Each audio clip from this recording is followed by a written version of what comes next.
today reports that a well-known designer named Anna Pujana has received the Wheelwright Prize from Harvard, which comes with an endowment of $100,000, which is not to be sneezed at. Wow. For her project Kitchenless.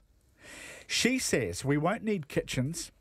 It'll enable real progress in using space in houses.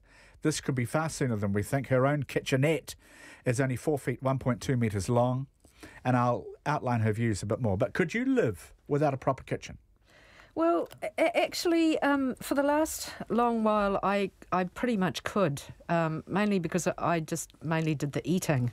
But actually, 2 weekends ago, I baked a cake. Now, proud of you. Both my husband and my son needed to sit down. Wow, Mum, in the kitchen. This was my son. I don't think he'd seen it. And actually, it was incredibly satisfying. And it was very yummy. I managed to make something that was edible and didn't immediately go into the dog bowl. So I think that cooking, being able to cook properly is quite important. But of course, in hotels, they give you a microwave, a jug and a toaster, and you're away. Exactly. And in terms of living in smaller houses, and having a smaller environmental footprint, I think it's a good idea.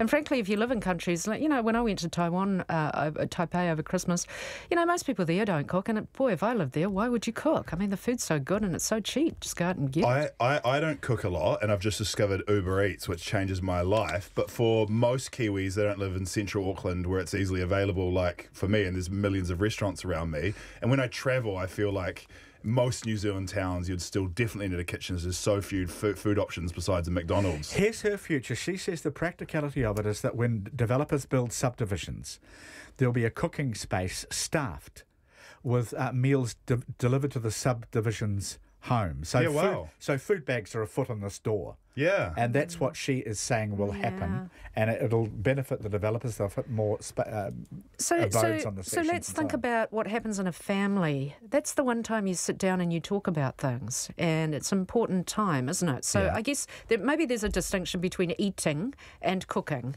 So it's just that the kitchen tends to be the place where there's a table and you tend to sit and eat, together. Yeah, that's true. I guess you eat on a ubiquitous table, not a kitchen table. As long as there's... I don't mind communal kitchens, but I do want a space where I can actually eat dinner with my family so that we can talk about the issues that'll of still the day. exist, so that's a dining room, not a kitchen. Yeah, good. I think for a younger generation, this seems like a great idea. I think a lot of older people will struggle to get their heads around it, but for me, definitely, I'd be so keen to move into this commune or cult or whatever's going on ASAP. It wouldn't be a communal kitchen. You'd order in. It would create a sizable industry, just as we need to find a whole lot of future jobs. That'd be all the people in society doing all the cooking for everyone else. But I don't know. I actually think it's, but some people really like cooking. Yeah, they do. I wasn't one of them. But those people can work in the communal cult kitchen or whatever we're whipping up here at the moment. Cult kitchen. I like it, the specialisation, because I'm someone who has no talent in the kitchen, and I just pray that anyone else will make the food because I'm terrible. The only reason I liked it was because I think that we all live lives that are far too individual and siloed. I think it's great to have the opportunity to be forced to say hello to your neighbour. Yeah, well, that is a very good point as well. Wallaby pies made in Waimate are excellent, says Guy, Andrew. get yourself there. Do you know where Waimate is? Oh, I'm heading there after this. It's in my car. South of Wellington. Can I drive there? Oh, dear. Yeah, sort of. There's a bit of ocean in the middle. Guy Williams, thank you. Nice to see you. Thanks so much for having me. Mate Chen, always a pleasure. Thank you. That's us. Thanks for your company, everybody. And Checkpoint is on the way.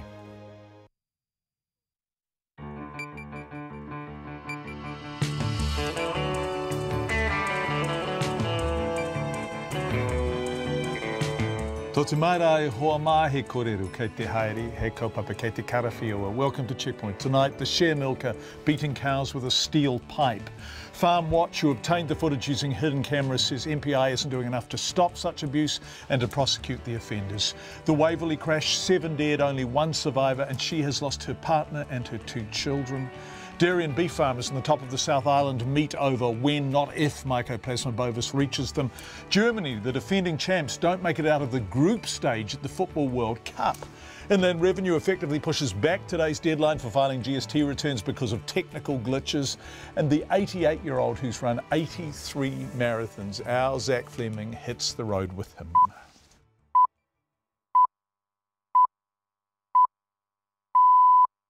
RNZ News at 5 o'clock. Good evening, I'm Anna Thomas. The family of an elderly couple who died in the horrific crash in Taranaki yesterday say they're devastated. Ian and Rosalie Porteous, who had been married for 54 years, were among 7 people killed in the head-on smash near Waverley. Our Taranaki Whanganui reporter Robin Martin has more.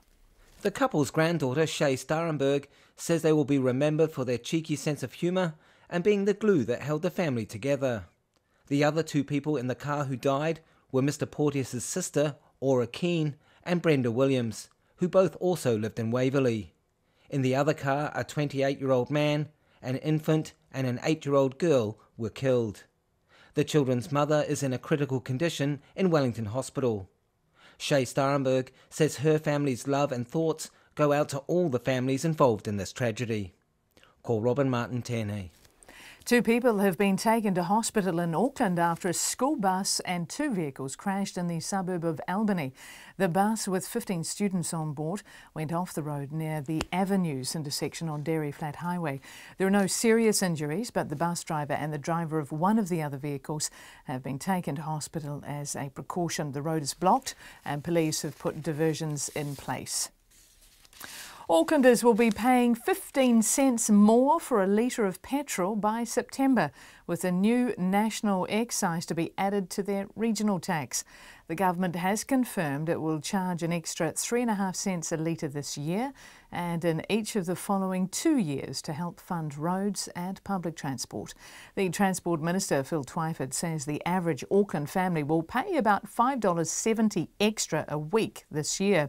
But he says that will be worth it to unclog Auckland's roads and make the city more productive. Aucklanders want us to get on with fixing the congestion on the roads. Their attitude is just get on with it, fix this problem, and I think people understand that it's going to cost money. Transport Minister Phil Twyford. Federated Farmers has condemned animal abuse in the wake of footage released by the animal activist group Farm Watch. The video from this year shows a share milker at Mangapai in Northland bashing cows on their legs and heads with a steel pipe. Federated Farmers dairy spokesperson Chris Lewis says the share milker's behaviour is totally unacceptable. There's been a lot of comment to me by fellow dairy farmers this morning saying there's no place for this in our industry. Some farmers said they should get out of it, and so it's been quite a harsh pushback from the dairy industry to the share milker concern. Chris Lewis says every farmer he's spoken to says the behaviour should not be tolerated. The Health Minister, David Clark, says he was made aware of a report about excessive spending at the county's Manukau District Health Board in January. National's Jamie Lee Ross used parliamentary privilege to claim an audit found hundreds of thousands of dollars of unauthorised and excessive spending at the DHB. The State Services Commissioner says he will urgently look at the claims. In Parliament this afternoon, Mr Ross asked Dr Clark what action he took when the Auditor General's office raised the concerns with him on January the 29th. Dr Clark told the House he got that letter alongside the other 19 DHB audit letters. One paragraph on page 3, I think, of a 6-page letter does cover this issue. It is one of 21 specific significant points raised by the Auditor General, and I took comfort from the indication that an independent external review into these issues was taking place. David Clark, Health Minister. An investigation into the fatal capsizing of a charter fishing boat 2 years ago has found the skipper had a reputation for crossing the Kaipara Harbour Bar in adverse conditions. 8 people drowned when the Francie capsized while trying to cross the bar in November 2016. Tim Burfoot of the Transport Accident Investigation Commission says the weather was unsuitable, but the skipper was known to make risky decisions. He also says if the men on board had been wearing life jackets with crotch straps, they would have been much more likely to survive. A big manhunt is underway in Queensland after the body of a woman was found inside a barrel in the back of a ute dumped south of Brisbane. The police want to question 34-year-old Zlatko Zakorsi. They say he drove off in a black ute yesterday when officers arrived at a house to question him about a missing person. Yesterday, the police removed a missing persons post about a 16-year-old girl who disappeared from her home 2 weeks ago. It's 5:05. Brad Shields has returned to the Hurricanes worse for wear after making his Test rugby debut against England in South Africa. Shields suffered gastroenteritis ahead of the third Test in Cape Town, where England registered their sole win of the series. He arrived back in Wellington earlier this week, but Hurricanes coach Chris Boyd says he won't be playing against the Brumbies when Super Rugby resumes this weekend. He lost 7 kilos in 3 days. He was quite sick, got hospitalised with dehydration. And I had a discussion with him when he was in Africa and said to him that I'm not going to take him to Canberra. And as you'd expect, he wasn't very happy about that. But he knows it's best for the team. Chris Boyd. The Tall Blacks say complacency won't be an issue in their Basketball World Cup qualifier against Hong Kong in Rotorua tonight. New Zealand have already advanced to the second round of the Asian region's qualifying process and thumped Hong Kong by 59 points when the two sides met in Hong Kong in November. Tall Black centre Rob Lowe says they're expecting a stiffer challenge this time round. They might not have had such a strong game against us last year, but they'll be ready to go, and they're going to want some retribution against us. They're going to give us their best shot, and we've got to be prepared for that. Rob Lowe. Meanwhile, the Tall Blacks guard Ty Webster's dream of NBA basketball career is a step closer after being included in the Miami Heat's roster for upcoming Summer League tournaments in Sacramento and Las Vegas. And that's the news. A devastating car crash. Our heartfelt sympathies and condolences go out to the families that lost loved ones yesterday. Absolute tragedy. Germany's booted out of the Football World Cup. We had a little Swiss beer after, which is like a sad beer. A security breach at Auckland Airport. As I understand it, somebody went through, without going through the security doors properly. In fact, I wondered whether there was a cabinet minister around who might have. Tragedy, drama and comedy. Morning Report with Guy and Espiner and Susie Ferguson, weekdays from 6. Then on 9 to noon, Victoria University Associate Dean John Randall on cycling to ward off the black dog and the mammoth challenge he set himself. And after 10, the secret lives of buildings with structural engineer Roma Agrawal, whose credits include London's Shard. Join me, Catherine Ryan, on 9 to noon after Morning Report on RNZ National. And now looking at the short forecast from Met Service to midnight tomorrow. Northland, Auckland and Coromandel. A few showers clearing tomorrow morning and becoming fine. Waikato 2, Manawatu including Taupo, Taumaranui and Taihape. Cloudy periods and a few showers clearing later today or this evening and fine spells increasing. Bay of Plenty, Gisborne, Hawke's Bay, Wairarapa, also Horowhenua, Kapiti Coast, Wellington, Marlborough and Canterbury. Mainly fine, but a few cloudy areas and isolated showers about Mahia Peninsula, coastal Wairarapa and Banks Peninsula. For Nelson, Bulla to northern Fiordland, also north and central Otago and Dunedin, fine apart from areas of Valley Fog, that is, not Flog. Southern Fiordland, Southland and Clutha, mostly cloudy, scattered showers, some possibly heavy tomorrow evening. And for the Chatham Islands, showers, some heavy tonight.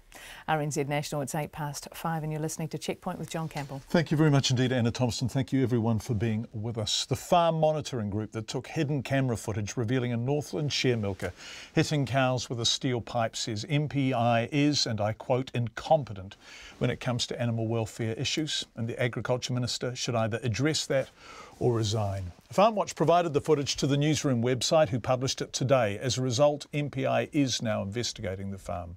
But FarmWatch says that's only because they've gone public with the footage, and they claim they only put hidden cameras in the milking shed because a farm worker who'd witnessed the abuse and complained about it to MPI was told they couldn't prosecute without video footage, and the case was therefore being closed. John Derrick of FarmWatch says MPI don't try hard enough and don't take claims of animal abuse seriously enough. Obviously, we wanted to raise that with MPI. They've declined our request for an interview. A warning, the footage from FarmWatch and newsroom we're about to screen is upsetting. John Derrick joined us in the studio here earlier this afternoon and told us FarmWatch initially received complaints from a farm worker and concerned locals and referred them to MPI. SAFE and FarmWatch both independently replied to those people and said, look, we're not the appropriate people to investigate this. go to MPI. And we actually gave people specific names and numbers of investigators at MPI who cover that region. So you didn't initially put the hidden cameras in and do this operation. You actually referred what was essentially a group of whistleblowers within the community directly to MPI. Yes, that's right, yep. I thought it wasn't our kind of, it wouldn't be appropriate for us to have just gone straight in and put cameras in. And to be completely honest, we're a small group of volunteers. This is up in Northland. We didn't really have the capacity to do this kind of investigation. It was going to be a lot of work, a lot of sleepless nights. We've all got a lot of commitments. So it was those kinds of reasons why we told people to go to MPI. And that's our general response to people, because we get a lot of people emailing us and a lot of people contacting us. And our automatic default response is go to MPI. They're the appropriate bodies. So who went to MPI in the end? So in the end, we know of 2 people that have been to MPI and complained about. One of which is an ex-worker, and he gave them MPI very specific information. So the ex-worker had seen this taking place and been there when it was taking place. They knew about it happening, and there were others in the community as well that had gone. There was at least one other person that had gone to MPI that had specific knowledge of what was going on as well. For people who haven't seen the footage you've provided to Newsroom, can you describe what we see in it? So the footage is disturbing. We put our cameras up in the milking shed, which is where we knew that the abuse was going to happen in one particular place, though he had been abusing animals around the farm in a variety of different ways.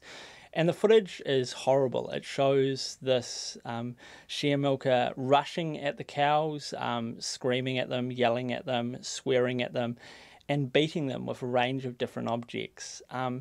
The cows in the footage are terrified. They're trying to back away from him. They're trying to get away from this guy. And they're all terrified of going into the shed. They don't want to go in and be milked because they know that they're going to get beaten. And they are beaten with what? So they're beaten with alkathene piping, the kind of hard plastic piping, which is commonly used on farms, but this beating is severe. It's around the backs, it's around their faces. They're also beaten with a stick. And most disturbingly, they're beaten with a piece of steel piping. I've gone into the farm, I've held this piece of piping, it's heavy, it would be excruciatingly painful. And we see this worker beating the cows around the legs with this piece of piping. And so what sort of injuries would that cause? We were sent a photo by one of these whistleblowers, and it shows quite severe swelling on the legs of these cows. Now, one of the whistleblowers had gone to MPI. Yes. And one of the whistleblowers had said to MPI, I have seen this. Yes, that's I am a completely witness correct. to this. Yes, yep. And what had MPI done? MPI went out to the farm and they spent about approximately half an hour there, we're told, and they came back and told the whistleblower that, quote, the farmer was a nice guy. The whistleblower got back in touch with MPI and said the violence is escalating. He's now using this metal pipe, and he was told by MPI that the case was closed. And what I've heard is MPI told him that they would need video footage in order to do anything about it. And so then he came to you? Yes, so, yeah. And then the camera went in, or the cameras? Yep. So it was after MPI had been there, after they'd closed the case, and knowing that there was no other way of preventing this violence to the cows. It was only at that stage that we initiated a hidden camera investigation. So you've now provided this footage to MPI, yep. Who have said what? So I went and met with MPI last Thursday, sat down with them for about an hour and a half, provided all the original video files from our hidden cameras, and they said they're reopening the investigation. This is an investigation they'd closed despite the fact that somebody who worked on the farm and had witnessed precisely this behaviour told them about it. Yes, so they had specific knowledge of exactly what was going on, and they closed their investigation despite that. Big picture, but in your opinion and in your experience, are MPI keen, predisposed towards prosecution as much as you believe they should be? In my opinion, MPI have proven incompetent when it comes to animal welfare issues. You can't trust that when you go to MPI and tell them about animal abuse, that they will be able to uncover it and then prosecute based on it. They aren't willing to carry out proactive investigations. So if they go to a farm and there's dead cows in front of them, they might take action. But if it requires more work than that, if they would have to do covert monitoring or use hidden cameras, or even if they'd have to go around and interview people in the community and get statements and build a case, they're not going to do any of those things. So when we go to them with a gold-plated case, they will take action. If they have to go out and build their own case, our experience has shown that they're completely incompetent. Where does the government stand in all of this? If the ministry is not as proactive or as singular as you would hope they might be, what role does the government have in enforcing greater intervention by the ministry? I think the Minister needs to come out and explain why it was that MPI were unable to act despite having specific information about specific abuse that was going on.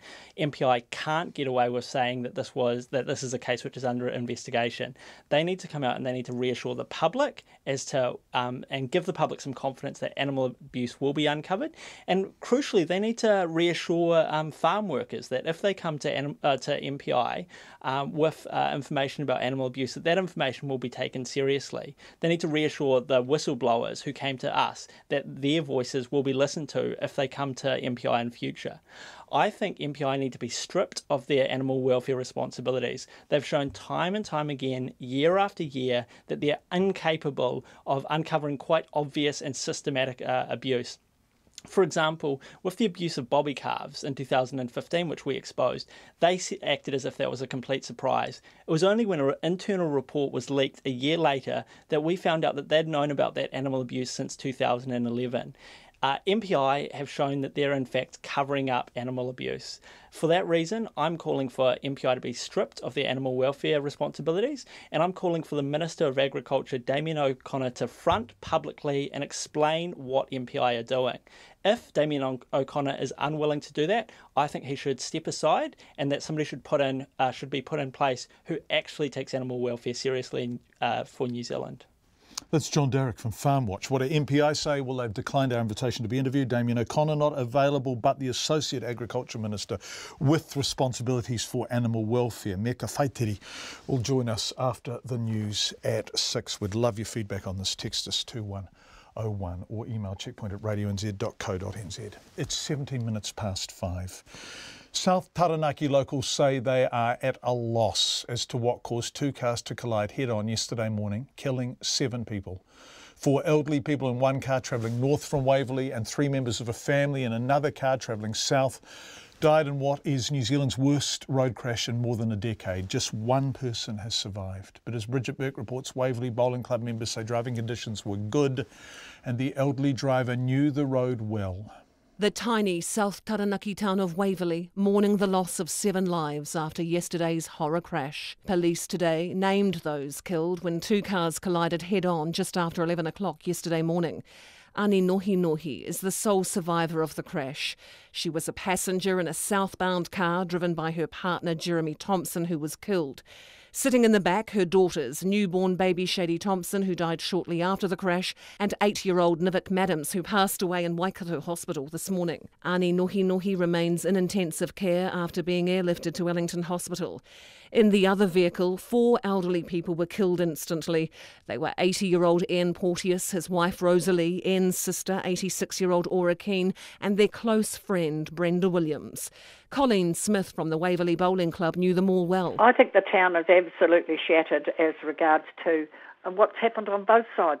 You know, for the 4 people that we lost in one accident, and then the other people that was associated with that accident too. And I think, you know, everybody's sort of grieving for the whole lot. It's not just the 4.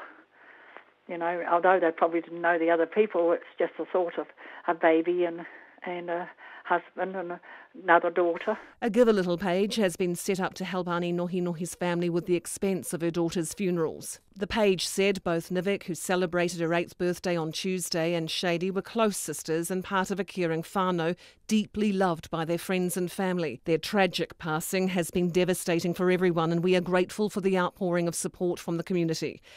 As the new cluster of Matariki stars for those who've left us were announced, these little lives sadly slid away. Nivik's godmother, Joy Clark, was too distressed to talk to Checkpoint today, but friends say the little girl's father, who is serving a 9-year jail sentence for murder, was able to phone her from prison so she could hear his voice before she passed away. Colleen says the community is struggling to understand how the accident happened because road conditions yesterday were good. The road wasn't bad. It's quite a good road. It was just being at the wrong place at the wrong time, I think. Merle Woodall is the Waverley Bowling Club secretary and went to school with some of the elderly passengers. I did go past there today. I went back to part here. just something that happened, I'd say. I don't know. No explanation. And when you know the place, know the road, well, you just know it. If you're strange on the road, maybe it could catch you out. Colleen Smith says jockeys at the Waverley race meeting today wore black armbands as a mark of respect for the lives lost in the country's worst road accident in 13 years. Everybody's feeling it. For Checkpoint, Bridget Burke. Let's go to the US now, where the retirement of a Supreme Court judge has been described as a seismic tremor in Washington. 81-year-old Justice Anthony Kennedy has announced he's stepping down. The moderate justice has often provided the swing vote between Conservatives and Liberals on the 9-member bench. As CNN's Jeff Zeleny reports, his retirement paves the way for Donald Trump to move the court firmly to the right. President Trump facing a historic opportunity tonight to not only fill the seat of retiring Supreme Court Justice Anthony Kennedy, but to fundamentally reshape the direction of the High Court with a firm conservative majority. We will begin our search for a new justice of the United States Supreme Court that will begin immediately.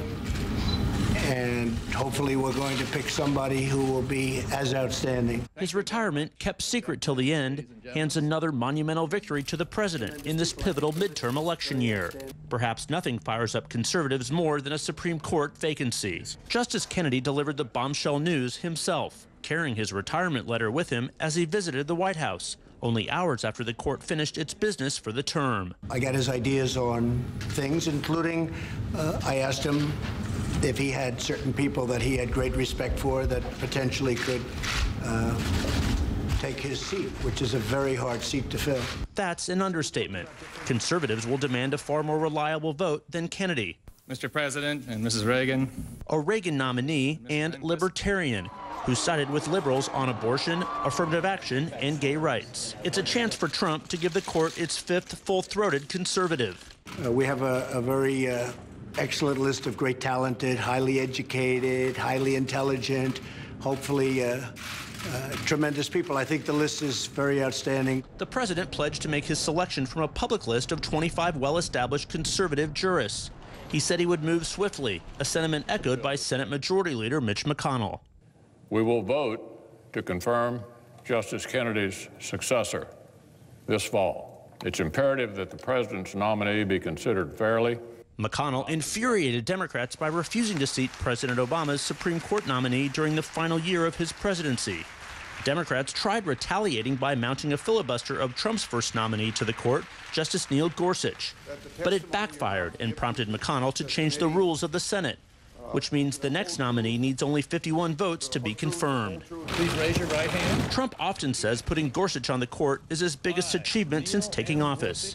I have always felt that after the defense of our nation, the most important decision a president of the United States can make is the appointment of a Supreme Court justice.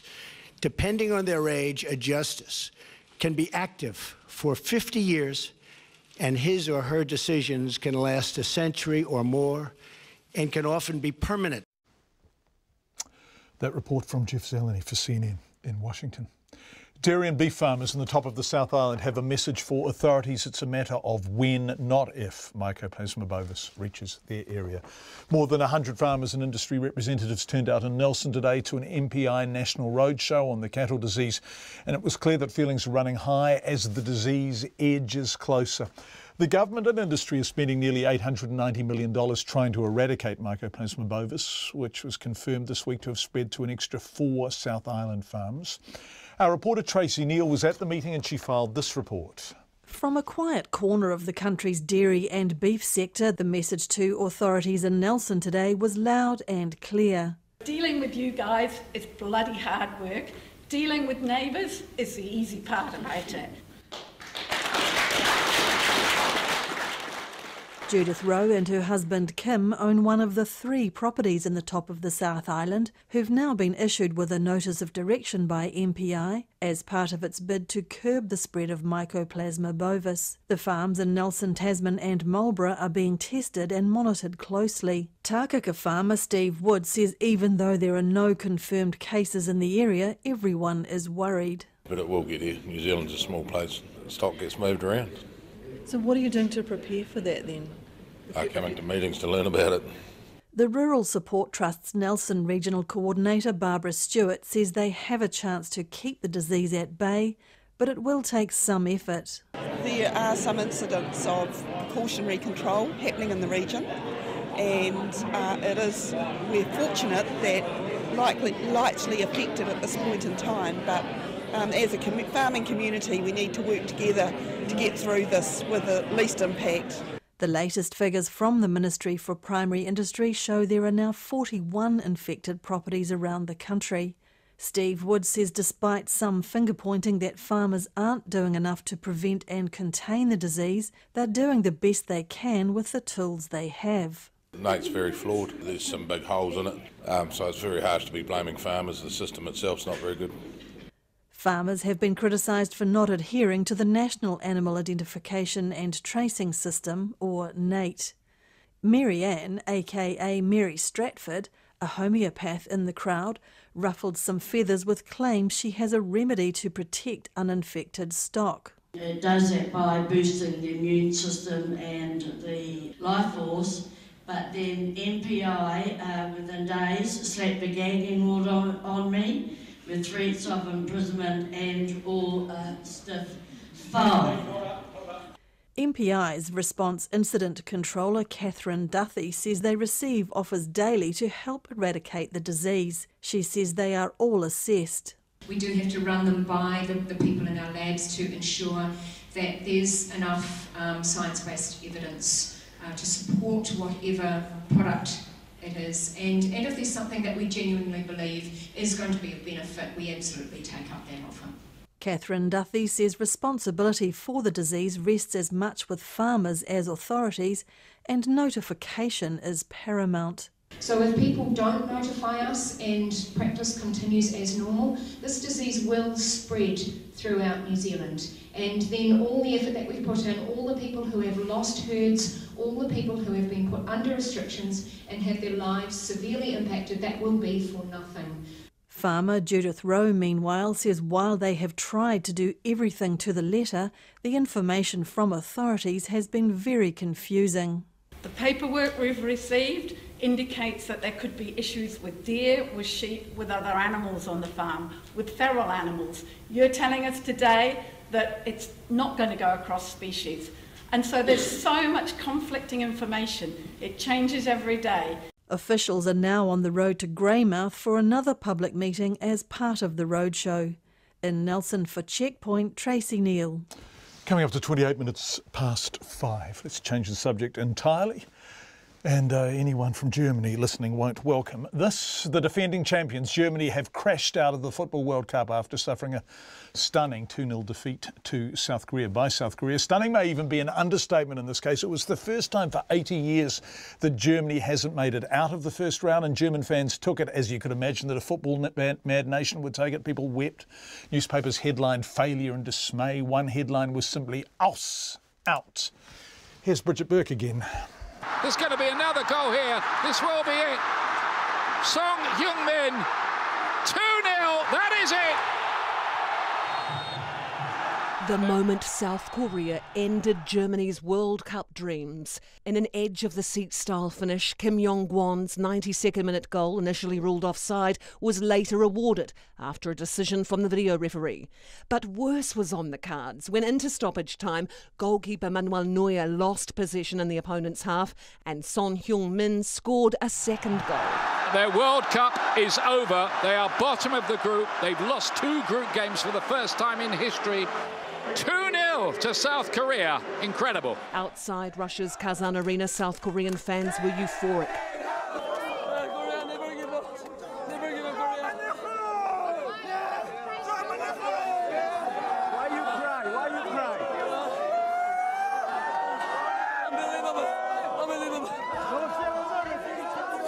Germany's defeat follows the team's opening loss against Mexico.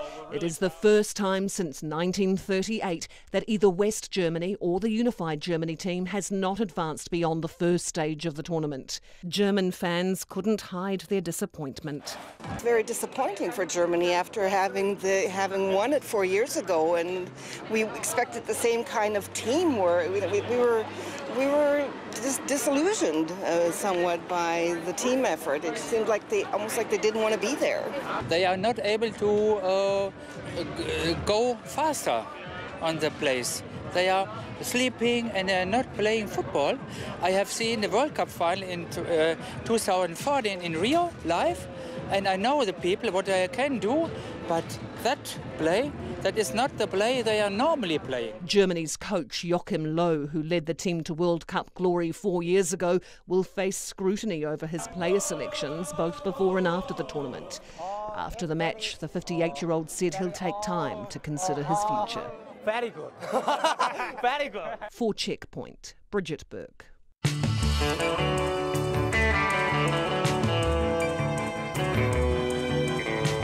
You are with Checkpoint on RNZ, and thank you for being with us, and thank you for all the feedback, an enormous amount of feedback on MPI. The Associate Minister is going to join us after 6, and I will actually quote from some of your feedback to her when she is on the program. We appreciate it. We'll have a sample coming up. Text us 2101.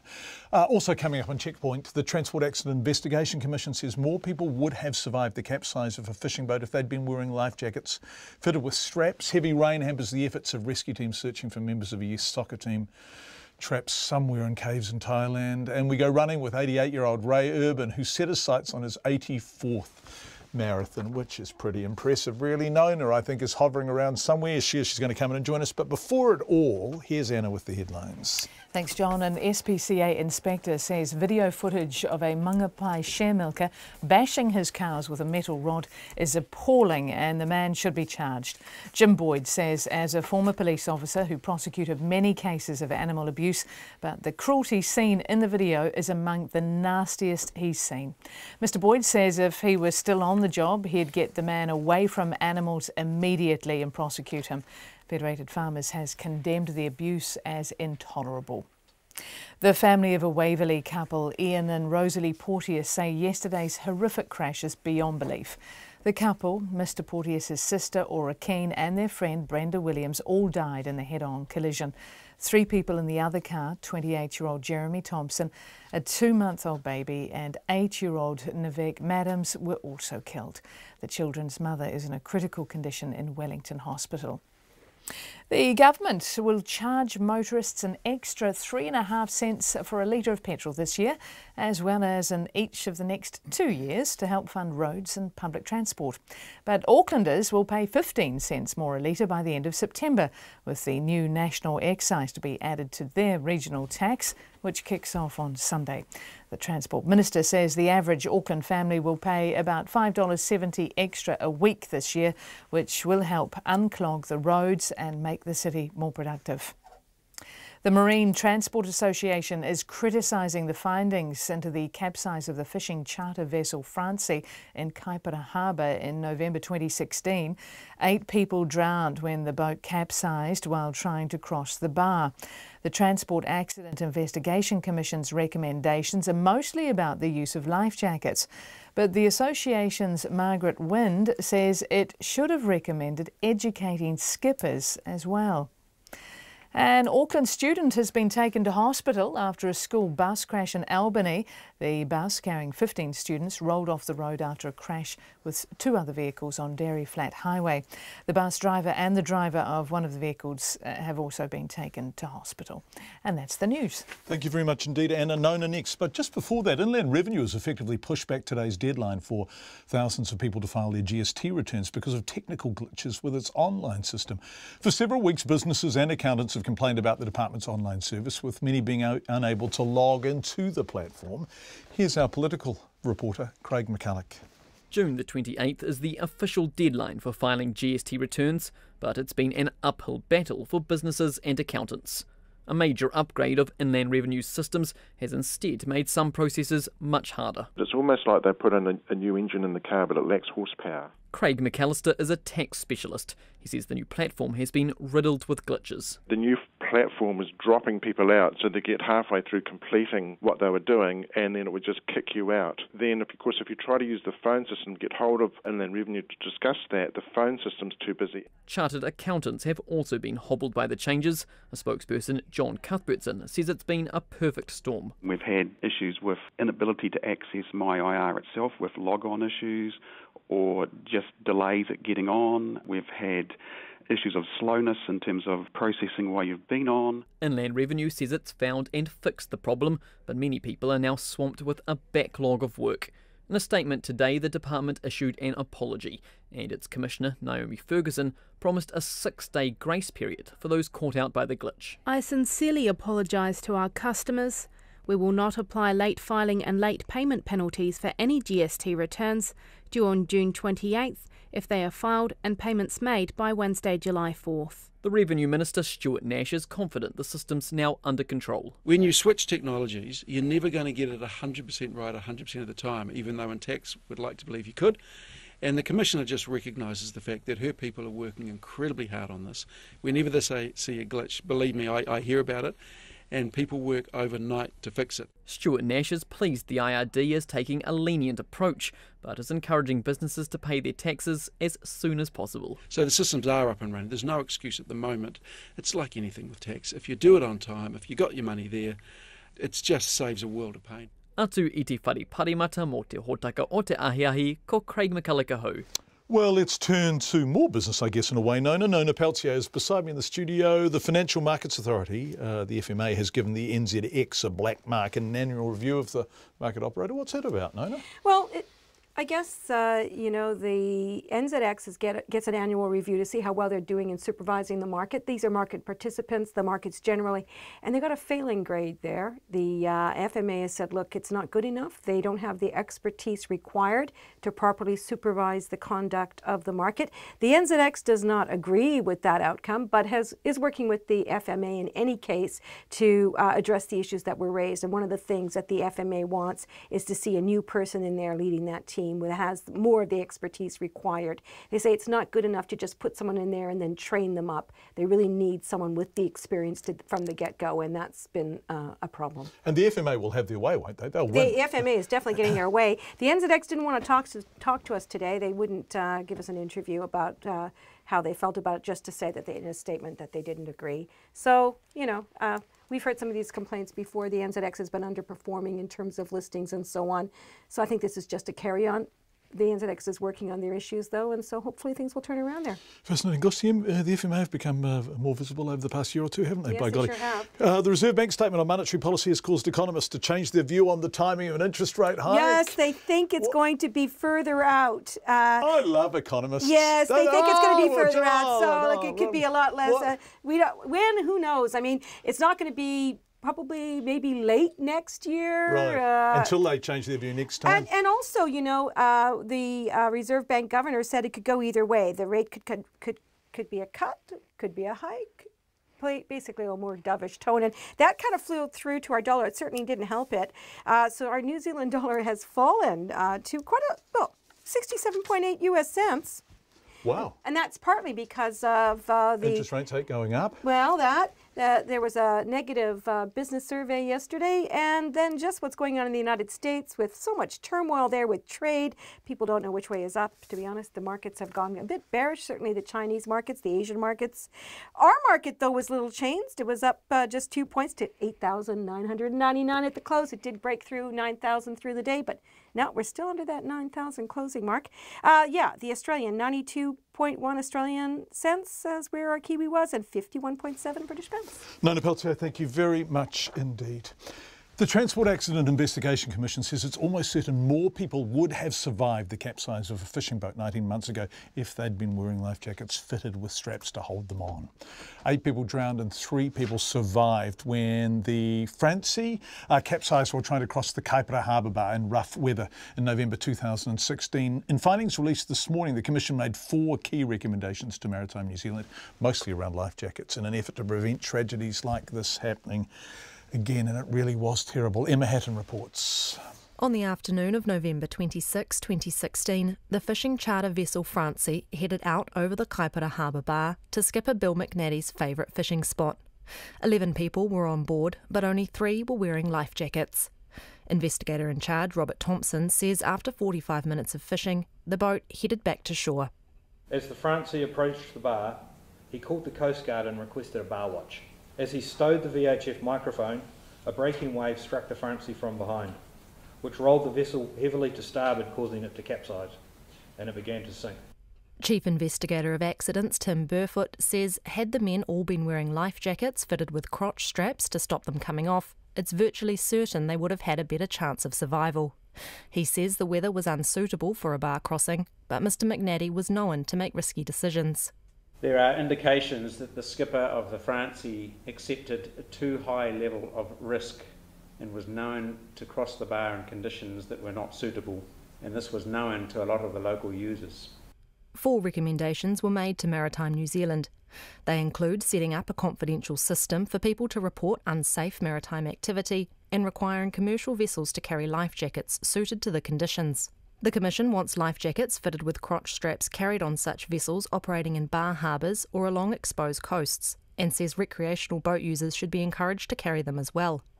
In a statement, Maritime New Zealand says it is reviewing all the recommendations. But Maritime Transport Association Executive Officer Margaret Wind says while the recommendations on life jackets are good, she doesn't think an anonymous tip line will do much for dobbing in bad boaty behaviour. In the 25 years I've been involved in this industry, anyone who pops their head up and makes a complaint ends up with a spotlight on themselves. So there's a fear regime amongst operators that they will be persecuted as a result of doing so. And the industry is very small, so it doesn't take much for an operator to realise who may their enemy to the right. She also says the competency of skippers wasn't addressed and thinks there should be training given to those unfamiliar with bar crossings, even though legally anyone can do it. For any new operators, because of the way the rules are written now, for any new entrants into the industry, new commercial operators, there should probably be a training regime for bar crossings. There is a gap now within the rules for those sorts of things, and that hasn't been addressed in the findings, in my view. Ms Wynne says an official endorsement given to skippers who have successfully passed a bar crossing assessment would have been a good recommendation. It's now in the hands of Maritime New Zealand to formally make any changes. For Checkpoint, Emma Hatton. Aucklanders will be paying 15 cents more a litre at the pump by the end of September as they're hit with something of a double whammy of taxes. The government has confirmed that fuel excise will increase by 3.5 cents a litre nationwide in 3 months' time. For Aucklanders, that will be on top of the 11.5 cents a litre they'll be paying from Sunday for their regional fuel tax. Rowan Quinn was at today's government announcement. In a busy Kiwi Rail freight yard, government ministers say Auckland's clogged roads and substandard rail are costing the city $1 billion in productivity a year. To get them up to scratch, Aucklanders will have to help wear the cost. The Finance Minister, Grant Robertson, reckons most of them will understand. This will, unlock the potential of the city, and I think that's vitally important that the residents of the city, whenever I talk to people in Auckland about it, understand they have to make an additional contribution. Clearly it would have been better if this had been done spread out over a longer period of time. We can't rewrite history in that way. What we can do is actually create a world-class transport system that allows Auckland to thrive, that allows those people who work here to do jobs that are paid more, and in the end this investment will pay off many-fold for quality of life and lifting living standards. So are Aucklanders happy to pay up? Oh, it's a bit scary, especially for the poorer families. Yeah, I know where I live out in Hobsonville, public transport towards the CBD isn't very good, so I'm still going to have to rely on using a vehicle, so unless they improve public transport, I don't think people would be too happy anyway. We do need to move away from fossil fuels, and so I know that in the long term it is probably part of the right thing to do, so I'm a little conflicted. The government's been playing down the impact on low-income families, saying they'll pay just a couple of dollars more a week with the new taxes. But an economist at the New Zealand Initiative, Sam Warburton, says poorer families will feel it more than others, and not just because they have less money to spare. They don't just own low fuel efficiency vehicles, but they drive quite a bit more than your average household as well. And when you look at sole parents, it's the same. You think of a sole parent who's driving their kid around everywhere. They have an older, less fuel-efficient vehicle, which is attracting more tax. and they're ferrying their kid around everywhere as well. The Transport Minister, Phil Twyford, says if low-income families just bide their time, things will be better. The thing that we're most concerned about is the effect that congestion and lack of transport choices has on low-income families. You know, the cost of not having decent public transport typically means that in a low-income household, every working adult has no choice but to own and run a car in order to get to and from work. And Grant Robertson says though low-income families will be hit by the petrol tax, a raft of measures aimed at helping families that also come into effect on Sunday will deliver them as much as $75 extra a week. Nationwide, the government will increase its petrol excise by 3.5 cents a litre next year and again in 2020. I Tamaki Makaurau mō Checkpoint, ko Rowan Quinn tēnei. Lots of you pointing out that even with the regional tax, fuel in Auckland will still be cheaper than in some parts of the country, and we will look at that once all the prices are up and running. The Hutt Valley Hospital and a local marae are taking a stand to stop babies dying, with figures showing the number of Māori mothers who smoke during pregnancy is at an all-time high. Sudden unexpected death in infancy, or SUDI, kills 40 to 50 babies each year, and the risk is higher for those whose parents smoke or sleep beside them. The Moe Ora program will provide hundreds of safe sleeping baskets to babies who are most at risk and provide greater support to help parents quit smoking. Te Manu Korehi reporter Te Aniwa Huri Hanganui has more. Leith Porter Samuels remembers the life-changing moment her baby nephew lost his life to SUDI, or cot death as it was formerly known, when she was 17 years old. But her terrible loss wouldn't be the first. The former midwife lost another in 1988. It was the first baby she helped deliver to the world. It's not an isolated incident. We've all had losses and we want to be able to contribute with all that we have. But it's about the whole whānau. The person that's gone's gone. The devastation that gets left behind. Then you've got mental health issues, and so issues carry on. Figures from the Ministry of Health show SUDI among Māori babies is nearly 5 times higher than non-Māori. The risk is higher for babies whose parents smoke. Currently, 39% of Māori women who are pregnant are smokers. Teresa Olsen, the General Manager of Kokiri Marae Health and Social Services, says it's not easy overcoming an addiction, but it can be done. Long-time smokers who have given up, they tell you some horror stories about how difficult it's been for them. You know, the nightmares they have, the withdrawal symptoms they have. But all I can say, honestly, is that there are a whole lot more supports now today than there ever was. Pop a gum in your mouth or make sure you've got the patches on. Honestly, it can be done. More than half of SUDI deaths happen when a parent accidentally suffocates their baby while sleeping in the same bed. That's why the Hutt Valley Hospital and Kokiri Marae Health and Social Services are providing 300 wahakura for babies most at risk, as well as programs to help people quit smoking. Ms Olsen says the woven flax sleeping pods can save lives. We can just encourage whānau just to do a simple thing like put their pepes into wahakura, have their own sleeping space. You know, if they're on the couch, well, put them in their wahakura. If they're in the bed, put them in the bed in their wahakura. Let them have their own space. Faye Selby Law from the National SUDI Prevention Service, Hāpai Te Hauara, says wahakura weaving workshops are happening right across the country. Whanganui are about to start theirs. They've recently had some SUDI, so it's really big for them. In the Manawatu, Horowhenua, Tararua region, they're looking at developing more, what they're calling kaitiaki wahakura, so more weavers and more weavers to train. So it's right through Aotearoa, this view, and I think it's really wonderful that Māori are taking possession of this. Leith Porter Samuels now takes antenatal classes and brought her husband along just the other week to show him what she does. And he said, wow, I learned so much. He said, do you know that's the first time I've ever been to antenatal? It's only taken me 38 years. That's a marker about what kind of state that we're in, our people.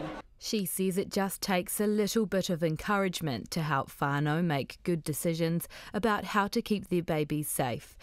The Ministry of Health gives just over $3 million every year for SUDI prevention programs.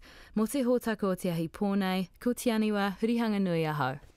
He was described as a stone-cold killer, but Stephen Stone is claiming his innocence from behind bars. Stone was jailed for life after being convicted for the rape and murder of Leah Stevens and the murder of Dean Fuller Sands. It was said he carried out the killing on Fuller Sands after a hit was ordered by Gail Maney. Their story is told in the podcast Gone Fishing, a joint production between RNZ and Stuff. Gary Stone told Adam Dudding his son has a long and serious criminal record, but his son is no killer. What was your first reaction after you learnt that Stephen had been arrested and charged with murder? Can you just tell me what your reaction was and what you thought and whether you thought he was innocent or not at that point, that day? Yeah, at the time when I heard that Stephen had been arrested for Dean Fuller Sandy's murder, it was only Dean Fuller Sandy's murder. I didn't, you know, it's like somebody's charged him with murder, so it's like, well, he wouldn't charge somebody for no reason at all, would you? You know, it's like, but I didn't.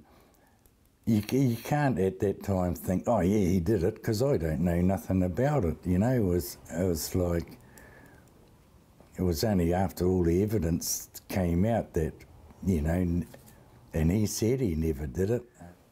Yeah, at the time you think, oh, did he do this or didn't he do this? And well, you know, it's you can't decide. You can't just say, yeah, I know he did it, because like, he wasn't caught red-handed. It was like 9 years down the track. No one seemed, half a dozen people never said nothing in 9 years. And then it's like, well, where's the evidence? Where's the evidence that any of this ever happened? There's no DNA, there's no forensics, there's no blood. Yeah, it's all just hearsay. The total thing was on hearsay. And so I can't say if he's guilty or not guilty, but if I was on a jury, you can only go on the evidence that's put in front of you, and like hardcore evidence, not what somebody says. Two people supposedly living in a house next door said, yeah, we've seen everything. And when they went through the building contract records, the house was a skeleton at the time, but according to them, they were living in it. So what do you believe, you know? I can only go on the hard facts of that case. Gary Stone talking to Adam Dudding. Well, it's been a tough couple of days, hasn't it? So we're going to have a bit of an uplifting story before the news that just shows if you set your mind to it, you can achieve things you probably thought were almost impossible. Ray Urban runs an average of 2 marathons a year. He's planning on running 2 this year too, Rotorua and New Plymouth. On the face of it, not particularly worthy, except Ray, bless him, is 88. He's fitter and more active than many people half his age, mea culpa, and he says instead of his good health enabling his running, Ray's never been hospitalised with a serious illness. He believes his running is actually the cause of his good health. Our cameraman Nick Monroe shot this story beautifully. Here's Nick's pictures and our wonderful Zach Fleming with Ray's story.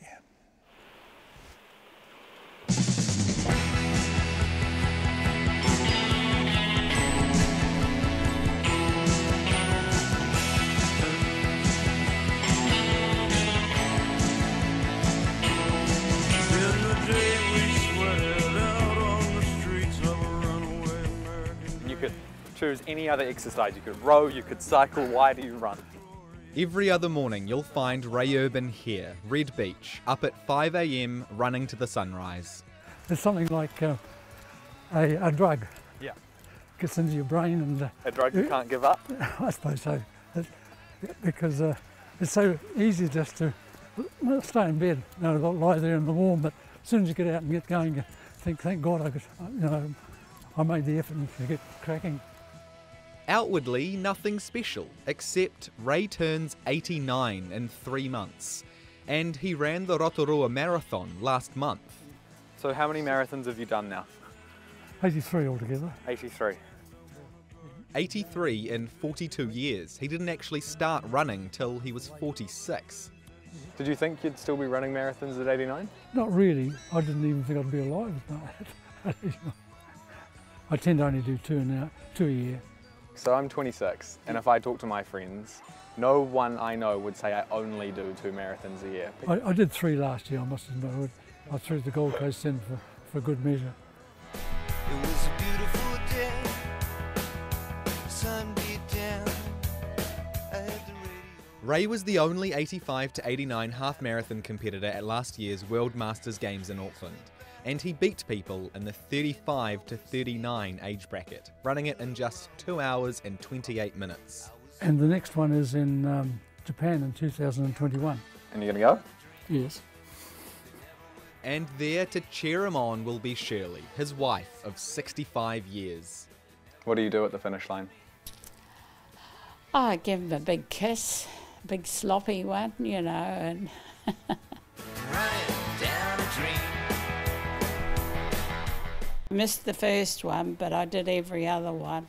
So you've been with him to every single other marathon after the first one in 75? Yeah, Wow. I did. Rotorua Marathon, Sunshine Coast, another Rotorua Marathon, ASB Auckland Marathon, New Plymouth Marathon. How many medals would you say that you have, Ray? Gee, not. Well, having done 83 marathons, there must be 50. Must be some good memories behind these. Oh yes, most of them. You pick the Honolulu medal up and it takes you back to Honolulu? Kapiolani Park and the after-match functions there and rehydrating with Budweiser. There's an oldest finishing survivor trophy from the Rotorua Marathon, which he's run 35 times. And you've got it for the last 3 years in a row. Yeah. There's not many people older at the moment. New Plymouth, he's run that 22 times. New Plymouth Marathon, after you've done 15, you become a legend. So he's a legend, and when he hits 25... an icon. And after 30, you become I have to look at my notes. Immortal. He'll be classed as immortal, which actually isn't that far from the truth. I don't know what it's like to feel crook or bad.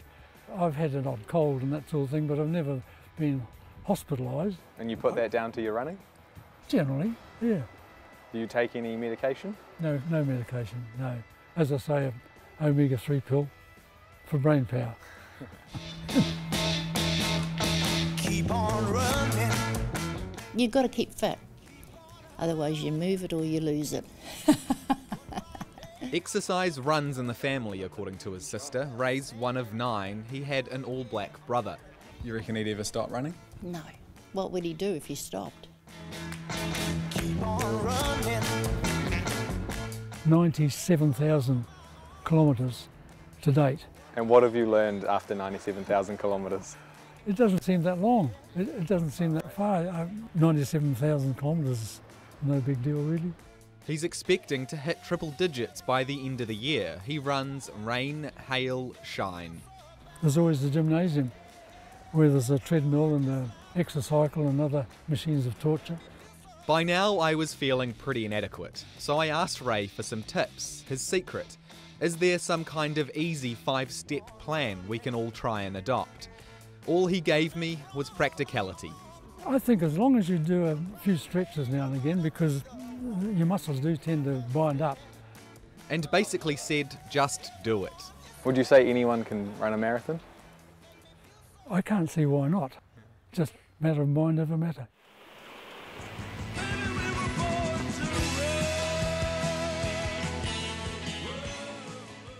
For Checkpoint, Zach Fleming. Extraordinary, really, to be capable of doing that at the age of 88. Thank you, Zach and Nick, our cameraman. So much feedback coming in on MPI and the animal welfare issues exposed by Newsroom and Farm Watch in Northland. Have been a butcher for many years, says this listener, and have boned many carcasses with broken bones surrounded by bruising, which could only happen while the animals were alive. That's actually a really disturbing text. Having MPI watch over farms is like having the fox in the hen house. They have a conflict of interest that can't be overlooked. It's time for New Zealand to take animal welfare seriously. That can only happen with an independent body. Lots of people saying that. The actions of the share milker do nothing to help the attitudes New Zealand have about farmers and farming. 99% of New Zealand farmers have good animal husbandry. This is terrible, not only for the cows in question, but for all farmers. MPI, get your act together or pass on the responsibility of animal welfare to someone else.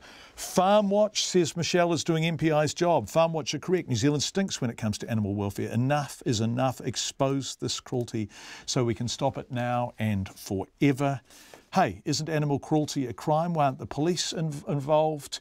And MPI needs a good, hard kick up the backside. What sort of culture exists there? Well, we're going to discuss this with the Minister. We've got a report from Lois Williams after the news, and then the Associate Minister is joining us. It's 6 o'clock. RNZ News at 6 o'clock. Good evening, I'm Anna Thomas. An animal welfare group says the Ministry for Primary Industries should be stripped of its animal welfare responsibilities. Farm Watch says it and farm workers supplied the ministry with clear evidence a Northland share milker was abusing his cows, and it did nothing. The group's spokesperson, John Darroch, says the ministry has shown repeatedly it is incapable of uncovering quite obvious and systematic abuse. For example, with the abuse of bobby calves in 2015, which we exposed, they acted as if that was a complete surprise. It was only when an internal report was leaked a year later that we found out that they'd known about that animal abuse since 2011. MPI have shown that they're in fact covering up animal abuse. The Ministry for Primary Industry says it began an investigation into the Mangapai share milker case last week after it was supplied with a video of the reported abuse. The principal of the school attended by the 8-year-old who died in yesterday's horror crash near Waverley says she was a friendly, happy girl. Navek Madams died in Waikato Hospital this morning, taking the toll from the head-on crash to 7. The principal of Stratford Primary, Jason Elder, says the 8-year-old was an important member of the school whānau and they're deeply saddened by her loss. Navek's 8-week-old sister, Shady Thompson, died at the scene, as did 28-year-old Jeremy Thompson. The girl's mother, Ane Nohinohi, remains in a critical condition in Wellington Hospital. And the 4 elderly people killed in the other car were all from Waverley. They were Rosalie and Ian Porteous, Brenda Williams and Aura Keane. The parish clerk at the Church of Good Shepherd in Waverley, Roy Hotter, says he knew them all and it's a tragedy for the town. It's a small town, and apart from people who've moved here in the last year or so, I know everybody else. Worked in the community in various ways. I knew them all, as I say, and I would say hello to them in the street. Waverley resident Roy Hotter. An Auckland student is among 3 people taken to hospital after a school bus crashed in the suburb of Albany. The bus rolled off the road after colliding with 2 other vehicles. There were 15 students on board. The bus driver and the driver of one of the vehicles has also been taken to hospital as a precaution. Donald Trump has the opportunity to create an even more conservative US Supreme Court with the retirement of one of the 9 judges. Justice Anthony Kennedy is stepping down after 30 years' service, allowing the US President to reshape the Supreme Court for years to come. John Clark reports from Washington. While Justice Kennedy was conservative on many issues, he's also been a swing voter on the court, siding with Liberals on key issues including gay rights and abortion. His retirement gives Donald Trump the opportunity to appoint an even more conservative replacement, giving Conservatives a solid block on the court. While whoever Trump nominates has to be approved by the Senate, the vote could take place quickly while Republicans still control the upper house, before the uncertainty of the November midterm elections. This will be the 2nd Supreme Court appointment by Donald Trump, with his appointments affecting important decisions long after he leaves office. John Clark in Washington. Inland Revenue has effectively pushed back today's deadline for filing GST returns based on problems with its online system. For the past few weeks, accountants have expressed frustration with the online tax platform, with many unable to log in. Here's our political reporter Craig McCulloch. The Tax Department yesterday said it had found and fixed the problem, but accountants complained about the backlog of work. In a statement today, the Inland Revenue Commissioner, Naomi Ferguson, apologised for the frustration and promised to act reasonably. She says no one will be hit with penalties as long as GST returns are filed and paid by July the 4th, 6 days after today's deadline. The Revenue Minister, Stuart Nash, says he's confident the system is working well now. From Parliament, Craig McCulloch. Pay talks have stalled between unions and 2 government departments, meaning more than 4,000 public service workers will walk off the job next month. Public Service Association advocates attended 11th hour meetings at Inland Revenue and the Ministry of Business, Innovation and Employment. They say both employers were extremely inflexible. The Southern District Health Board is postponing surgeries and outpatient appointments in the lead up to an expected strike by nurses next week. The nurses' organisation has notified DHBs about the intention to strike on July the 5th and 12th. The DHB says it and the union have worked together to make sure essential services are still staffed during the strike. It's 6:05. The Chiefs have rushed their All Blacks straight back into their starting lineup for their derby match against the Highlanders in Suva this weekend. First 5/8 Damien McKenzie, centre Anton Leonard-Brown, flanker Sam Cane and prop Carl Tuinukuafe have all been named in the starting lineup for Saturday's match. Lock Brodie Retallick remained sidelined due to injury, having also missed the series against France. The White Ferns will need at least one win tonight if they're to make the final of the T20 Cricket Tri-Series in England. The New Zealanders play South Africa first and then England. The White Ferns suffered a 54-run loss to the English in Taunton at the weekend. The England football coach Gareth Southgate is dismissing suggestions he may field a weakened team against Belgium in their final World Cup pool match tomorrow morning, so they finish second in the group. Both sides are already guaranteed a place in the knockout phase, but finishing second rather than first would place them on the weaker side of the draw for the next stage. Southgate wasn't having a bar of it. We want to breed a mentality that everybody in our squad wants to constantly win. We've not won a knockout game since 2006. Why we are starting to plot which would be a better venue for our semi-final is beyond me, really. Gareth Southgate. Also tonight, Senegal play Colombia, with both teams in contention to go through to the knockout stage, while Japan need only a draw to make it through against already out of contention Poland. And that's the news. Tonight on Nights, Night's cultural ambassador Paul Berrington is back with more electronic music after 7. Tonight it's the turn of the techno auteurs, focusing on Jeff Mills and Robert Hood, 2 US pioneers who by the mid to late 90s had become legendary figures on the scene. We continue our podcast series Gone Fishing. Tonight a body is found in an Auckland forest, but it's not the one the police are looking for. And our changing world after 9, Alison Ballance is mapping the world's seafloor, and an astronomer says the possibility of an asteroid hitting Earth is very real. And after 10, expect updates on major news stories of the day and some priceless pearls of wisdom. The famous Stephen King, he has a very interesting definition of success, and he said, if you get a cheque from your publisher and it doesn't bounce and you're able to pay your power bill, you are a successful writer. Lately with me, Brian Crump, filling in for Karen Hay. Part of Nights on RNZ National. And now the short forecast from Met Service. To midnight tomorrow, Northland, Auckland and Coromandel, a few showers, clearing tomorrow morning and becoming fine. Waikato to Manawatu, including Bay of Plenty, the Central High Country, Gisborne and Hawke's Bay. Cloudy periods and a few showers, clearing this evening and fine spells increasing. Horowhenua, Kapiti Coast, Wellington and Wairarapa, also Marlborough and Canterbury. Mainly fine, but a few cloudy areas and isolated showers about coastal Wairarapa and Banks Peninsula. Nelson, Buller to northern Fiordland, also north and central Otago and Dunedin, fine apart from areas of valley fog. Southern Fiordland, Southland and Clutha, mostly cloudy. Scattered showers, some possibly heavy tomorrow evening. And for the Chatham Islands, showers, some heavy overnight. RNZ National, it's 6:08 and you're listening to Checkpoint with John Campbell. Thank you very much indeed, Anna Thomas, and thank you everyone for being with us. Northland farmers are reacting with what's being described as revulsion to the video of a Mangapai share milker seen bashing his cows with a metal bar. The animal welfare group Farm Watch has released footage it says was taken by hidden cameras in the man's cowshed over a month. The footage was published on the Newsroom website this morning. We had John Darrick from Farm Watch on at the beginning of Checkpoint, just after 5 o'clock. In fact, exactly an hour ago. That interview is now online. It has received an enormous response from you, almost all of you, in support with what he was saying. The Associate Minister joins us next. But first, our Northland reporter, Lois Williams, has been speaking to people in the farming community. Pretty horrific treatment of animals. I've not seen treatment like that before, ever.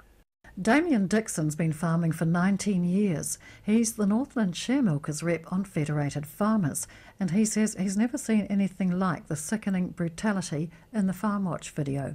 In the film, a Mangapai share milker repeatedly strikes dairy cows on the backs of their legs with a metal bar as they stand in their milking stalls. He bashes cows on their heads and bodies as they limp and stumble away from him. Close-up shots show their badly swollen fetlocks. It's a sight that angers Jim Boyd, a former police officer who was Northland's SPCA inspector for decades. He's prosecuted many animal abusers in his time, and he says this would have to be one of the worst, if not the worst case of direct physical violence he's seen. You know, I've been into a lot of cow sheds over a lot of years, and you can see the cows filing in and taking their places correctly, just as you want them to. But you train them to do that, and they have lead animals and that. But the way he was beating the lead cow was absolutely atrocious. The president of Northland Federated Farmers, John Blackwell, agrees. He says it's ethically unacceptable, but it's also dumb farming practice. Mr Blackwell says cows that are beaten and frightened at milking time are not going to reward a farmer with good production. When cows are upset or hate to come into a shed, I mean, they get upset and you'll probably find their production will drop. But not just that, it's just the animals are frightened of coming into the shed, and because they make a mess, and it's just bad management. It's just a bad thing to do. The video shows the share milker admitting he also sign-painted a cow with abusive slogans. Damien Dixon says the man's behaviour is not normal and he clearly needs help, possibly from the Rural Support Trust. The Trust's Northland coordinator, Julie Yonkers, says the Trust will offer to work with the man and with the farmer he's contracted to. Something's not right. That's not usual behaviour. So we need to find out what's been going on, and that we will be there offering support. Julie Yonkers says the Trust has organised counselling in the past for farmers who've asked for help because they're worried they're losing patience with their cows, and the results have been good. But Jim Boyd says this case is different. He says if he was still on the job, he'd be getting the man away from animals immediately, and he'd be prosecuting. I've read what the people who've witnessed this event and seen the videos, I've read all that they have said, and they're right. The industry does not need this person at all. He's got to go. Jim Boyd says he can't understand why MPI has not investigated if, as Farm Watch alleges, it was told of the abuse by farmhands and asked to intervene. MPI says it began an investigation after receiving the video last week. RNZ understands Ministry and Fonterra officials have been at the Mangapai farm today. For Checkpoint, Lois Williams. Well, we're joined now by the Associate Minister for Agriculture, Meka Whaitiri, who is also the first minister ever dedicated to animal welfare. Tēnā koe, Minister. Welcome to Checkpoint. Tēnā koe, John. What do you make of this footage? Disturbing, to say the least.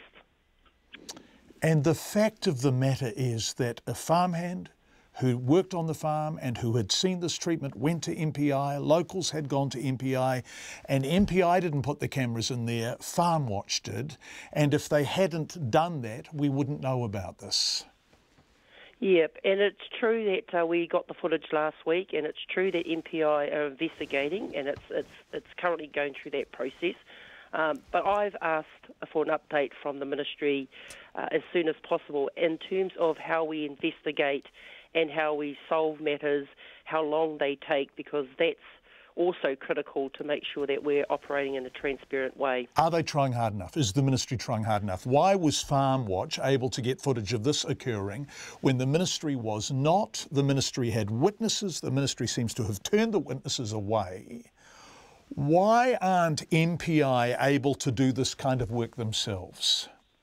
Well, clearly we have no authority to put cameras in milk sheds to assess farmers' animal welfare practices.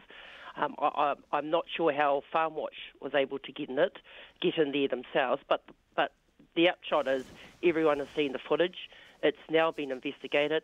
I've asked for a briefing on exactly how we go about investigating complaints of the severity that we've seen through these videos.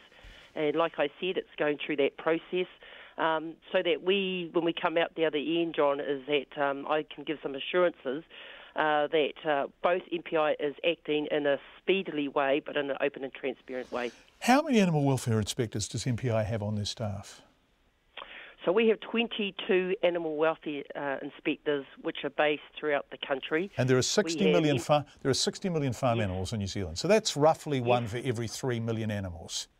Yes, which is why when I had my recent Animal Advocates Hui in June, animal welfare resourcing was raised by those that attended the hui, and that's why I've accounted it for my recent release today of my framework for action on animal welfare. See, it's not funded for purpose, is it? I mean, there is a rhetorical flourishing every time something like this happens, and I'm not just talking about you now, Minister, I'm talking about your predecessors who I've been interviewing for many, many years about animal welfare issues. You say there are people on top of it, they are trying their hardest, but they are not funded to do it, and we are receiving an enormous amount of feedback from people saying they don't actually have faith in their ability to do it. Yeah, so that's why that was raised with me directly at the Animal Advocates Hui I had 2 weeks ago, John. I've put a framework for action back to those that attended. Over 88 individuals registered and attended the all-day hui at Ministerial Maritime. I've listened to what the animal advocates have said. They've raised 4 critical issues that I've said that I'm going to address in this role, and one of them is obviously resourcing. The other one is transparency. We must have an animal welfare system that's transparent. The codes around the Animal Welfare Act need strengthening, and they also advocated for an independent voice. And these are the 4 areas that I've released today in faith of those groups and individuals that came to Ministerial Marae to say this is the pattern and the pathway going forward that I'm going to establish so that people know that this coalition government is serious about animal welfare concerns. You speak about the coalition government. The Greens have put out a statement, Gareth Hughes, saying this highlights why we need an independent commissioner for animals to review inspections and to ensure the high standards of animal welfare. There's a lot of people giving us feedback along these lines. Animals need to have an independent advocate who was not compromised by an association with a ministry that deals in agriculture. Are you considering an independent commissioner for animals or an equivalent position? Well, like I said today, I released my framework for action for animal welfare, and it included, amongst transparency, strengthening codes and capacity building, an independent voice.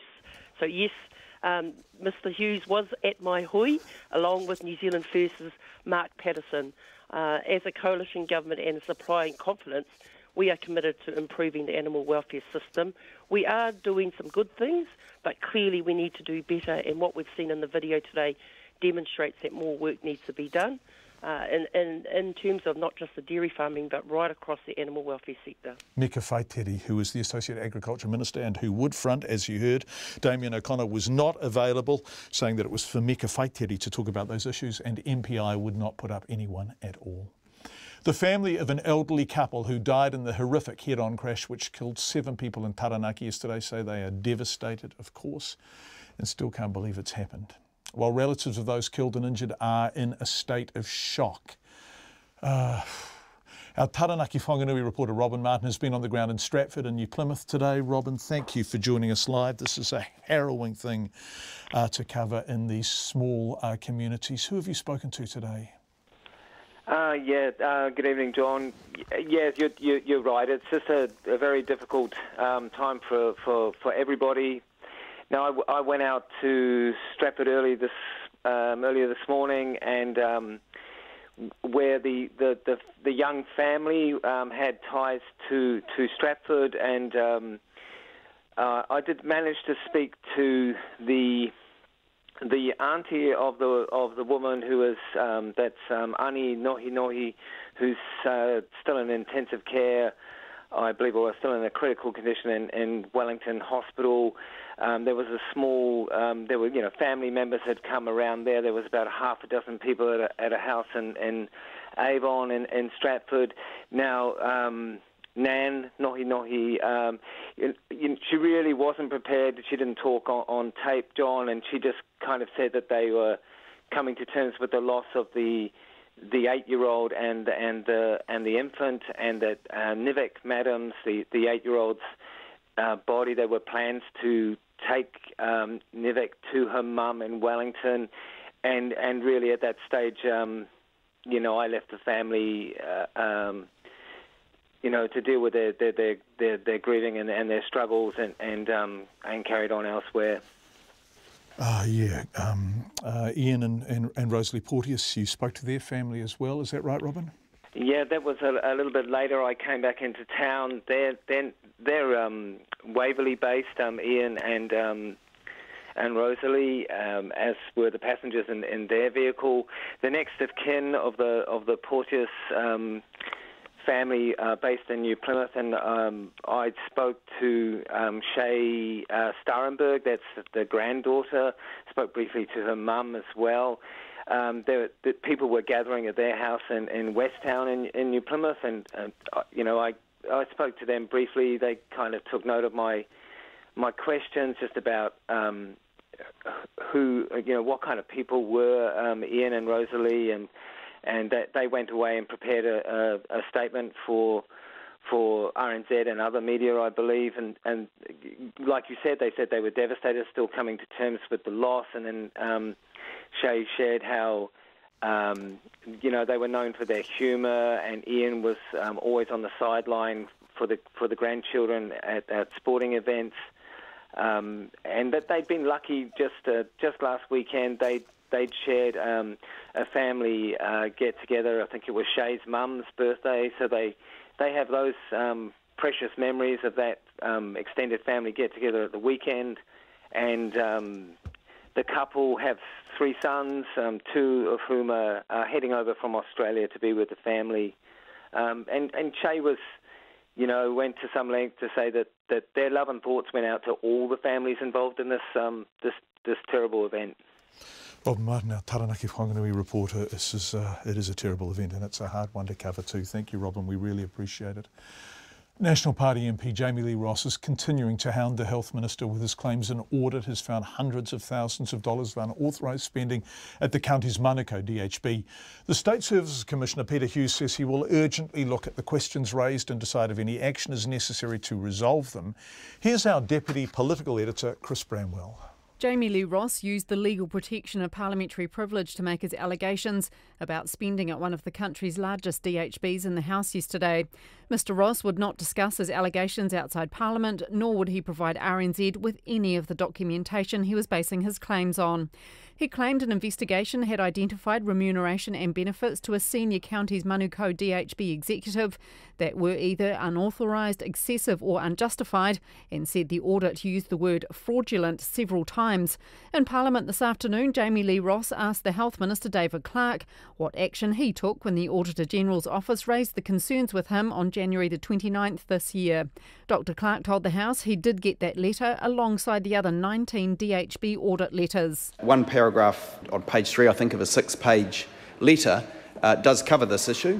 It is one of 21 specific significant points raised by the Auditor-General, and I took comfort from the indication that an independent external review into these issues was taking place. Jamie Lee Ross pushed on. When the Office of the Auditor-General told him that the Ministry of Health was leading an independent external review into the financial practices at the DHB, what action did he take to ensure that the former Chief Executive of the DHB, Stephen McKernan, who was subsequently appointed as the Director-General of Health, took no part in decision-making about reviewing an audit that Mr McKernan was mentioned in. David Clark told Parliament he had no knowledge that Mr McKernan was mentioned in that audit. But I trusted Mr McKernan to manage any conflicts appropriately. That's my experience of him. Jamie Lee Ross then asked whether he discussed with or asked for a briefing from Stephen McKernan when he was considering removing 2 DHB board members.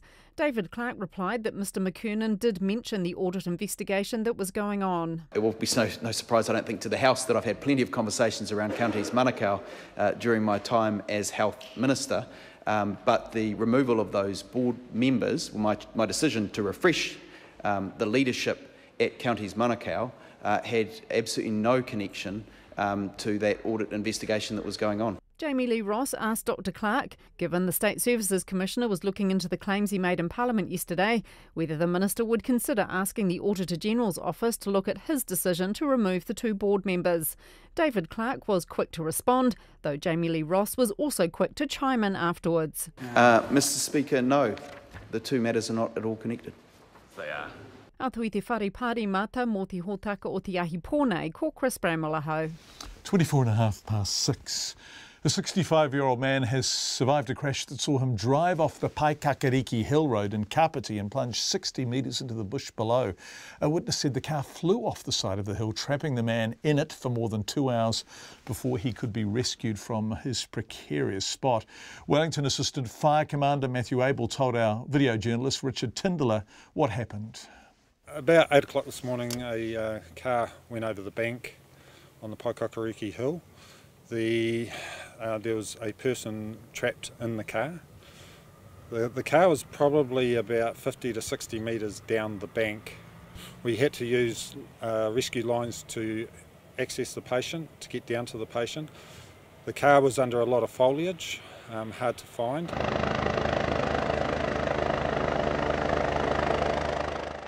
The firefighters located the car and the helicopter was called in. It took quite a bit of time to get rescue equipment down. Doors had to be cut off, the roof had to be cut off, and then a paramedic was dropped down from the rescue helicopter to assess the patient and stabilise the patient. And then once the patient was stabilised, the helicopter used a winch to pull the patient out, and a crewman. The operation went very well. It was a multi-agency exercise to get this patient extricated with USAR, ambulance, the rescue helicopter, Fire and Emergency New Zealand, and of course the police. And it has gone very well. We're now in the stages of trying to extricate our equipment back up the bank, and we'll maybe have to use the helicopter to get our equipment out. So do you know what the man's condition was? As far as I'm aware, potentially stat 3, but other status 3, which is he's moderately injured. Other than that, I don't know. Wellington Area Assistant Fire Commander Matthew Abel talking to our video journalist Richard Tindler. They were Richard's pictures. He was doing the lot up there on his own. Joe Jackson, the patriarch of the American musical dynasty who started his sons on the road to stardom, has died at the age of 89. Jackson had been suffering from pancreatic cancer. It wasn't just his sons, his daughters, wasn't there? Jacksons? Yeah, LaToya and that other brilliant one, Janet. Good God. Some described him as strict, even to the point of abusive. Janet Jackson, that song she did with Q-Tip, the Joni Mitchell cover. Whoa. But his family has praised the part he played in the extraordinary musical careers of his children. The BBC's Peter Bowes reports. With a huge following, the Jackson 5 had a string of #1 hits. Behind their success was Joe Jackson, father to Jackie, Jermaine, Marlon, Tito and little Michael, the group's star. It was a winning formula, nurtured by Joe Jackson, who'd given up his own dreams of becoming a boxer to care for his large family while working at a steel mill. A father to 11 children, 10 with his wife Catherine, Joe's first love was music. As a young man, he played guitar with a blues band, but failed to win a recording deal. It was a different matter when he took control of the burgeoning careers of his sons. The Jackson 5 signed to Motown Records in 1967. Jackson's daughters, Latoya, Rebe and most famously Janet, also had successful musical careers. Joe Jackson was known as a strict disciplinarian while coaching his children during rehearsals. Michael Jackson and others said his father was a bully, subjecting him and his brothers to physical abuse and punishing work schedules. Joe Jackson later admitted that he had whipped Michael, but he denied it could be categorised as a beating. I hope that people will understand some of the problems. They were saying I was too rough with the family.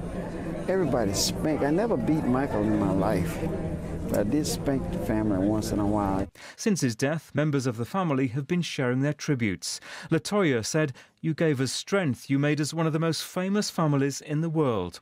Taj Jackson, a grandson, said Joe was loved by the entire family. And referring to some negative comments in social media, he said, "Let us grieve without the nastiness."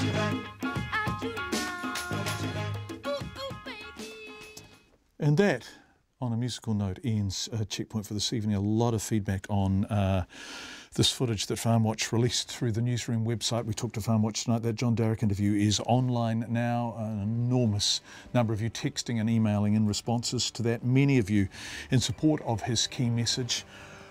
Some of you have contacted us. We've heard from butchers who talk about injuries sustained, you believe, while the animals were alive. We're going to give a couple of you a call. Thank you. We really appreciate hearing from you. Thank you for joining us on your radio, your television, online, or however you chose to connect with us today. You can catch up on our stories tonight on rnz.co.nz, well, you know the website. And of course, late edition on from 10 o'clock. Lately, with Brian Crump, filling in for Karen Hay, who's taken over from Brian Crump. Have a wonderful evening. See you tomorrow. RNZ News headlines at 6:30. Activist group FarmWatch says the Ministry for Primary Industries should be stripped of responsibility for animal welfare due to its inaction over reported abuse. Stratford Primary's principal says the school whānau is deeply saddened by the death of 8-year-old Nivek Madams, who was one of 7 people killed in an horrific Taranaki crash. One woman has died and another has been flown to Nelson Hospital after a quad bike accident near 88 Valley Road this afternoon. And Inland Revenue has given people an extra 6 days to file their GST returns following problems with its online system. Our next news and weather at 7. A lot of scientists are saying our planet has moved into a new geological epoch, the Anthropocene. There has never been a species that has been able to affect the planet so broadly and so deeply as humans have. The age of the Anthropocene and what it means for all the